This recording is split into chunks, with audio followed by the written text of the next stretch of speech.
Amazon, ये जगह बहुत बड़ा है और ताकतवर भी। सोचो, एक हरा भरा समुंदर, इतना बड़ा कि लाखों मील तक फैला हुआ है।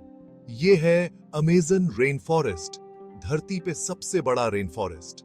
ये एक जंगल है, खतरों और खूबसूरती से भरा हुआ, लेकिन ये हमारे ग्रह के लिए बहुत जरूरी भी है।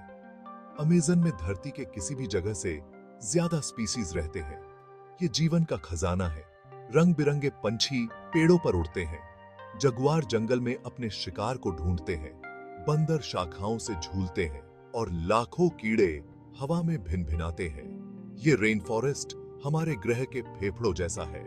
ये कार्बन डाइऑक्साइड अंदर लेता है और ऑक्सीजन बाहर छोड़ता है। ये धरती के क्लाइमेट को रेगुलेट करने में मदद करता है। हमारे ग्रह को स्वस्थ रखने में अमेज़न का बहुत बड़ा हाथ है। हमें इस विल्डरनेस को बचाना होगा। जमीन से ऊपर अमेज़न का कैनोपी अपनी ही एक दुनिया है।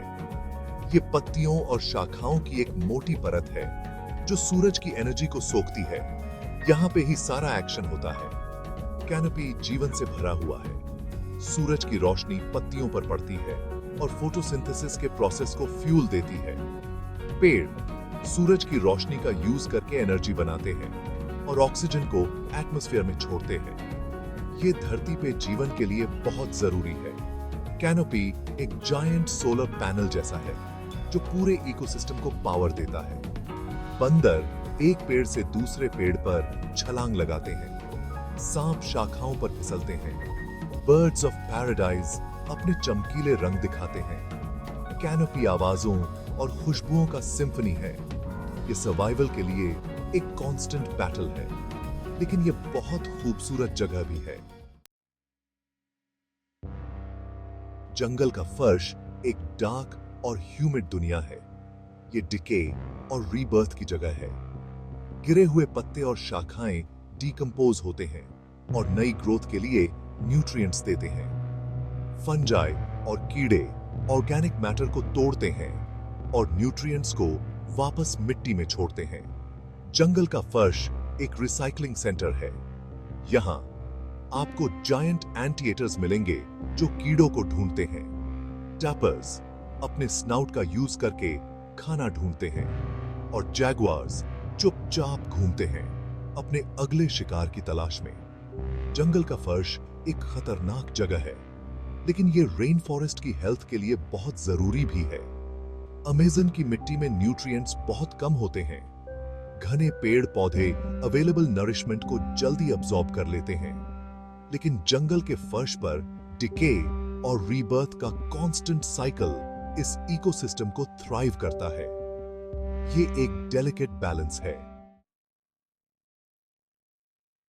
Section 4 rivers of life, the Amazon's watery veins. Amazon नदी ये एक लाइफलाइन है जो रेन फॉरेस्ट के हार्ट से होकर बहती है। ये दुनिया की सबसे बड़ी नदी है वॉल्यूम के हिसाब से। इसकी ट्रिब्यूटरीज एक विशाल नेटवर्क बनाती हैं।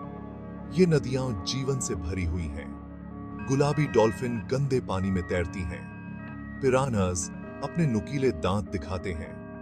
केमन इंतजार में रहते हैं और अरापाइमा गहराई में तैरती है। Section 5 Guardians of the Forest, Indigenous Peoples and the Amazon। Amazon के इंडिजिनस लोग सदियों से रेन फॉरेस्ट के साथ हार्मनी में रह रहे हैं। वो इस प्रेशियस इकोसिस्टम के असली गार्डियन हैं। उन्हें जंगल और उसके रिदम्स की गहरी समझ है। उनका सर्वाइवल इसी पर निर्भर करता है।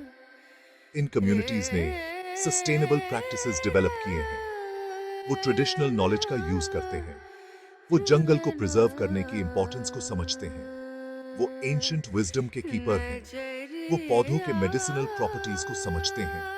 वो जानते हैं कि घने जंगल में कैसे नेविगेट करना है और वो डिफॉरेस्टेशन और एक्सप्लॉयटेशन से अपनी एंसेस्ट्रल लैंड्स को प्रोटेक्ट करने के लिए लड़ रहे हैं।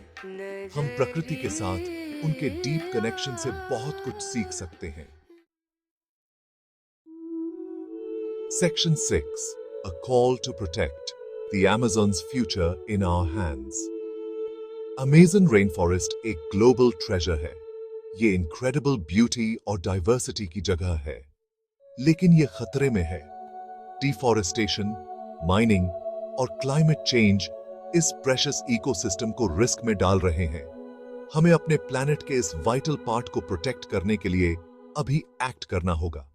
हमें ऐसे सस्टेनेबल प्रैक्टिसेस को सपोर्ट करना होगा जो रेन फॉरेस्ट को प्रिजर्व करें। हमें इंडिजिनस कम्युनिटीज की बात सुननी होगी और हमें अमेज़न के ग्लोबल थ्रेट्स को एड्रेस करने के लिए मिलकर काम करना होगा। अमेज़न का फेट हमारे हाथ में है। आइए हम वो जनरेशन बने जो आने वाली पीढ़ियों के लिए इस नेचुरल वंडर को प्रोटेक्ट करे। आइए ये इससे सत्तेसों में से सी आज हम इट इज अमेज़न के गार्डियन बने।